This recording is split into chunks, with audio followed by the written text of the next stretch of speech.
Welcome to Thevious Entertainment. This is the very first episode that ever. Yes, it is. We're going to start it with something great. Today we're doing a review of Jumanji. The next level. It's like we rehearsed that. Did we though? In our dreams. Maybe. But this is the newest movie of the Jumanji franchise that they've been building up with Dwayne "The Rock" Johnson. Yeah, and he's Kevin the only Hart. actor in it. What do you want me to say? He's like the biggest one of them all. It's literally the biggest one of them all. The most important is Aquafina. Excuse me? No. Who is that? Well, what was our movie going experience? Movie going experience was like, I don't know. For me, it was like we just showed up at the Regal and just hung out, and like it was against time because we were really late on it. But we did get there. We did get there on time, which is always a good thing. Yeah, always a good thing. But it was just like we sat at the top, watched this whole fucking movie. Yeah, Mateo likes to sit at the top always. So always, you get a better fucking view. Excuse my language. And we can like when you're in the back and like there's not a lot of people, we can talk as loud as we want. Oh yeah, including like it was great. We waited like a week, we're a week or week and a half we waited in. Like 3 weeks. Was it 3 weeks? We're like 3 weeks late on it, yeah. Damn. I think this movie came out on Christmas. It did come out on Christmas. Yeah. What are you gonna do? Yeah, so we did our whole thing. We sat there, watched the movie. We're dying laughing. We're just freaking. Yeah, I think people were laughing at us with our reactions to this movie. So like it was just like. Urgh. Yeah, the 6 other people that were in the theater enjoyed it. 6. So we were there, and it was you, me, and Chris. Yes, we did bring my Uncle Chris along with us, and he was dying laughing too. So you may see Chris in the future on our videos. True. He's popped in and out a couple times, in our older videos. Yeah. So now I think it's time for our new segment. Oh yes, we're gonna bring up the Big Botcha Globe. He's gonna give you the lowdown of this movie. Now, Big Botcha Globe, how can we do this?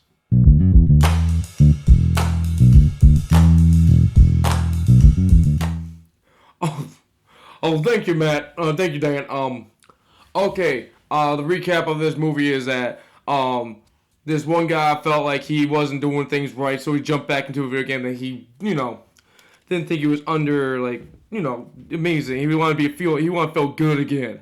But guess what? His friends, they missed his ass. So they decided to hop back in that game, go find him, and they were pissed off that they had to go back in there and sucked in 2 other characters other than the pretty girl that became a horse later on.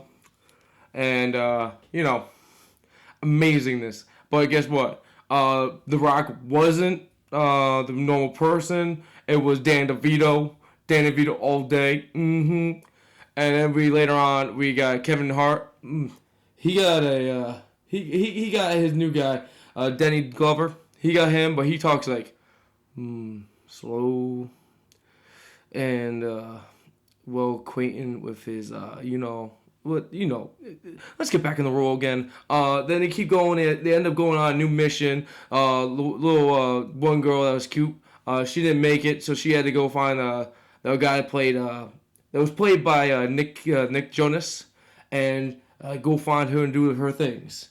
And I think secretly she wants to sleep with him and everything, but he has a family from the first one, But it's okay. Everyone wants to do that. But let's go back to the people back in the game. The people back in the game are fighting through new things. They meet up with Nigel. He's in a plane now. What are you going to do? They do the thing, and they go fly to a new location. They have a new guy named Switchblade, and he does his shit. He killing people and all that stuff. And let's just say Dan DeVito fucks up a lot of things. A lot of things for these people. Lots. And they got camels now and ostriches. Watch out for those goddamn ostriches. They peck you once you did. Did, and they're fast. They broke through cars, and then let's like what else? They went swinging with baboons, swinging with those monkey thingies. Who the hell gets caught with that? Swinging with baboons. Yeah, it'd be fun on my free time, but not on my day job. But they end up making it at the end. They kill Switchblade. They had to go find oh yeah, Danny Glover becomes a freaking Pegasus. He becomes a horse. He switches by with a pretty lady and flies away. And does this thing with Danny DeVito switches to a nice little Asian lockpicker and flies with Danny Glover into the sky, holding up the new crystal that's orange, and says, "Wait a minute." Oh yeah, he said Jumanji, like Jumanji, but he doesn't say it properly. But at the end of the game, they all go home and safe. But yeah, that's basically the whole movie. The whole movie, guys.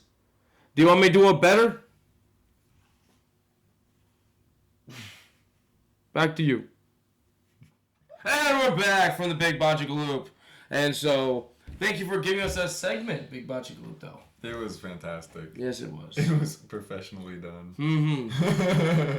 But, shit happened. Like you probably explained it. It was a fucking amazing movie. The music was great, too. Yeah, the music was good. What did you think overall? Overall, the movie wasn't bad. I was glad it's its own storyline instead of being a copy and paste from the first one. The only thing they copy and paste is the original main characters, actors, into the game, into it. Then they copy and paste the rules, and that was it. Including they brought over the old avatars. Yeah. And this new movie, they brought in new shit. Yeah, the trailer made it seem like there was going to be a lot of sort of just redoing the first movie. Oh, because Jack Black gets eaten by an anaconda, and the first one he gets eaten by a freaking hippo. Yeah, they heavily put that part in where I think it's a given. But the movie really did stray from. I think this movie was mostly different. They of course went back into the game, but I think that the main point of the first one was sort of like Breakfast Club. There was a bunch of kids that didn't like each other. They went into the game and then liked each other. True. This movie was not. They already liked each other to start off with. Well, there were some bumpy roads and all that stuff with it because the main character, the main man role, him and the one girl from the first movie, they kind of on a bumpy path for their relationship. So yeah, Yeah. But the main character is the Naked Brothers. No. Band guy, Alex Wolf. Is it Alex Wolf? That's him? Yeah.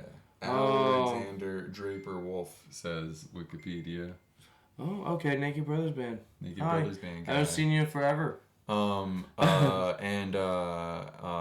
his grandfather is in this movie. Who's Danny DeVito. And his friend Danny Glover. I was gonna say Danny Glover, but I didn't want to get it wrong and then look like a fool. True. So they're like these two old characters, and those are the new additions to this movie. Well, basically, I'm gonna say this: these two characters take the role of the Naked Brothers Band actor and his character and his friend Fridge. That's what. Oh yeah, that's right. That was his real name. That's Fridge. his nickname. They call him Fridge. So this is why we have a laptop, so we can get past these moments. But it's just it was they replaced that's their recap Well, because Danny DeVito comes into this movie as The Rock. No, to start off with. Well, first of all, Danny DeVito he's sick, so not sick. He just got out of surgery, but he does jump into the game, and the game decides to freaking screw up, and he's The Rock. Mm-hmm. So yeah, you're right. I think the main conflict in this movie was sort of the Alex Wolf and his little girlfriend. Was it Liz? Who was played by? I think it's Liz or something. Let's just call her Liz for right now, because we got everybody else. Her avatar is played by Karen Gillan. True. They were, you know, after the first movie, they sort of like had a romance together, but then it sort of drifted dissolved. apart. It was his fault, not hers. Yeah. And then that conflict, that was like one of the main conflicts, and then also Danny Glover and Danny DeVito, Donald Glover and Danny DeVito were they had a bit of a clash because they used to own the. Yeah, they used to have a diners. business together. There used to be a diner and all that junk. They just like Danny DeVito didn't want to retire. Danny Glover wanted to retire because he was getting older and like tired. He was always on his feet. He was to cook, and yeah. Yeah. Well, I think that those two conflicts were like the new conflict, whereas in the last one it was that they don't like each other. True. So, It's like been like what? Like they say like 5 years. So like it's a 5-year hate pool going on right there. So yeah. But what else we got going on with this? This movie. Yeah, the action was really good. The action right? is amazing. The setups of it and the layouts of the maps they would go through. Mm-hmm. That was awesome. But the baboons. Yeah. The baboons. Well, they're not baboons. There was something else, but we call them baboons because they look like baboons. But they got blue heinies thanks to Kevin Hart. There'd be a picture here of a name underneath. Yeah. They would the second to last level. There is these mandrills and or baboons or whatever they are, and they were that was like the coolest scene I think in the movie. Oh yeah. There's the ostriches in the beginning. Which Oh, really the cool. ostriches! Oh my god, that was freaking awesome. Then don't piss them off because they will attack. Danny Glover talks really slow in this movie, so his character is really like, well, back when I was a child, I would do this and that. Then he had to play Kevin, and Kevin Hart had to do the same thing. So when Kevin Hart has to be the animal science, like he knows all about animals, zoologist. There you go. And he had to do, well, that is an ostrich. It runs up to not about 45 miles per hour, the fastest animal in the world, and including including The Rock is face to face this thing. And if you irritate it, it will attack. And right when he said that, it kills Rock. Yeah. So that's what happens throughout the whole movie. A lot of the comedy in this was about how they're old people and they don't understand video games, and True. And also how everybody was in the wrong body. True. They started off and they didn't get to select who their character was, so they had to figure out sort of like make do with what body they got. Fridge. Yeah. No, you go. That's actually where I thought the movie was gonna go with it. Like, you know, Fridge was particularly mad because he ended up in Jack Black's body. He was the heavy-set white guy. Why did it be that guy? And Fridge is normally an athlete, and he's like really buff and stuff. So you know, like he stated like he was training for like 9 months in his football camp that he was doing in like off season 2, and he had to fall into Jack Black's body in the beginning of the movie, and finds out his weakness is endurance, sun, sand, and heat. All of it that this whole game's all about. Like this whole setup. That was one of those new things too. When they press their button, they have new strengths and weaknesses. Yeah. And that was actually So what I had thought when the one of the conflicts was that they weren't in the right body. I thought that they were gonna have to like solve that issue by like using their avatars like strengths and like get used to it, but then they didn't. They just switched. Yeah. Oh yeah, they have like this weird thing. Oh, like the game is put together by the Naked Brothers band guy. He puts it back together, and there's a weird pool of like electricity now in the game, and if you fall into it, you're able to switch bodies with the nearest avatar near you. So you have to be both wet to like switch bodies because what's her name? They weren't very clear. Karen, is it Karen? Yeah. Yeah, Karen and Jack Black. They're both in the pool and they slap hands and they both switch avatars. Well, they explode. Then they switch.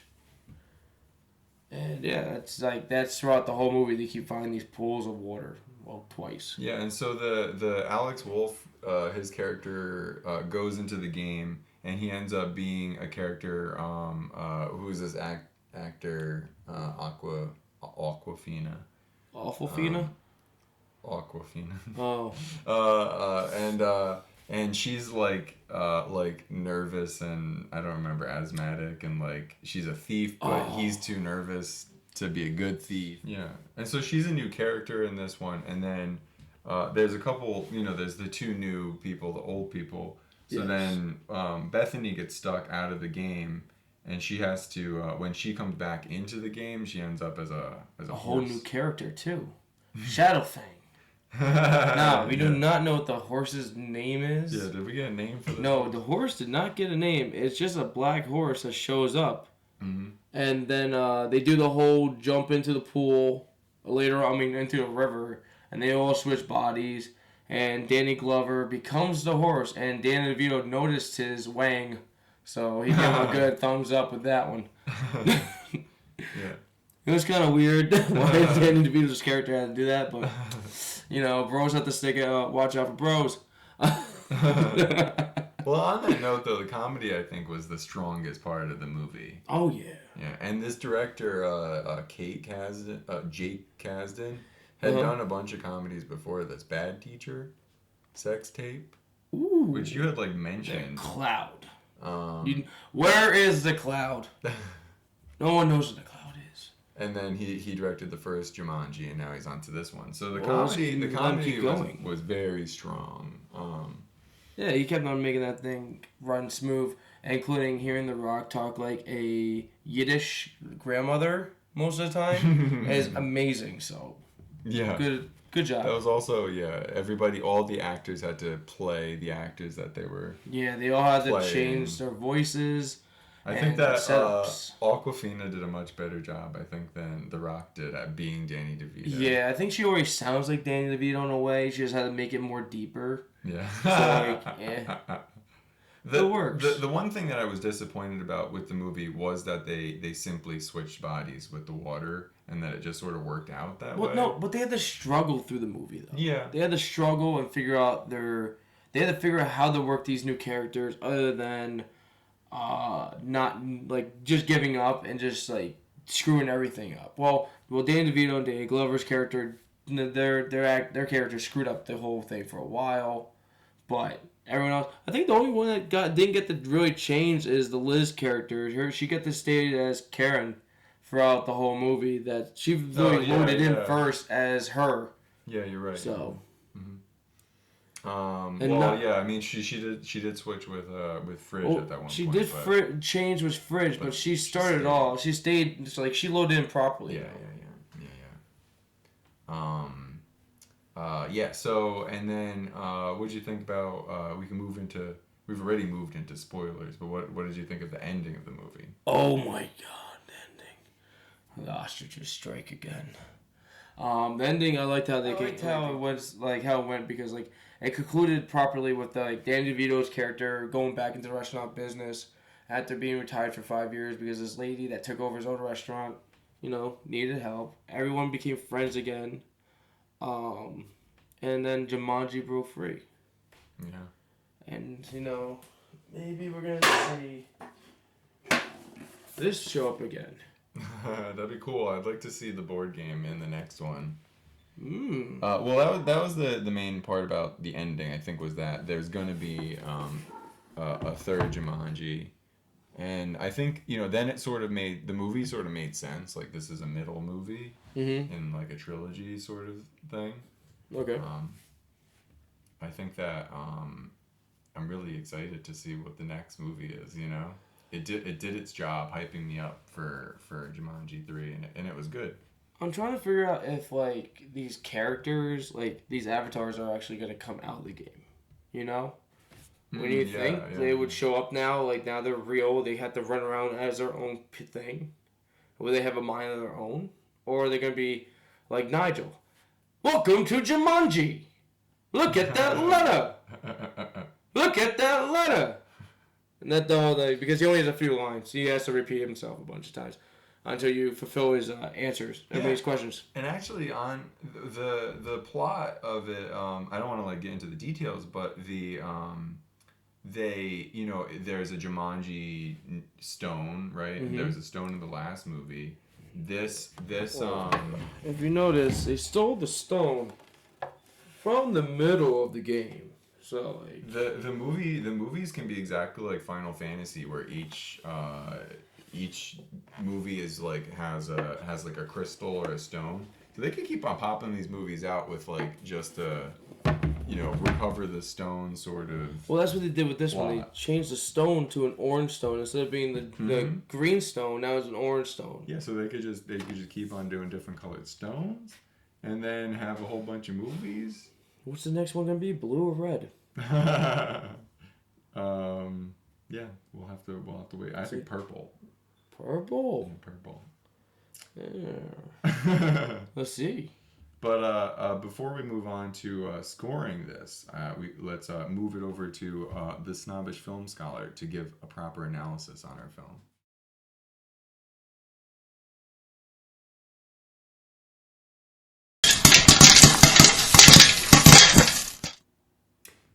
Thank you, boys. So, the themes of this movie are accepting yourself, your worth, and accepting your weaknesses. The main point in the very beginning of the movie, Danny DeVito was saying, man, it sucks getting old. But by the end of the movie, he was saying that being old, is a reward.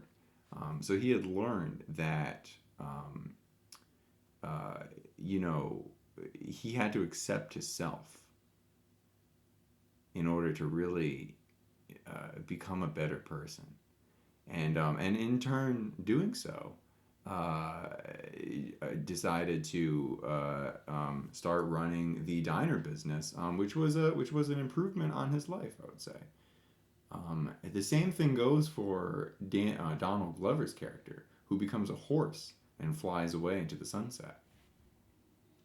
Now they also have to accept their weaknesses. Now they all have a weakness that they tap onto their shoulder, and it reveals their strengths and their weaknesses. I think that that's a very literal representation of this metaphorical thing that they were trying to get at. And this time, The Rock's character had a weakness this time around. In the first movie, he had no weakness, but this one he does. And that weakness is Switchblade. Now, I think that this movie just a tad underutilized that weakness, because once it happened in the second act, and beyond that, there was no weakness. I think that the Jumanji fruit represented the weakness of the main character, of the main bad guy, the antagonist of the film.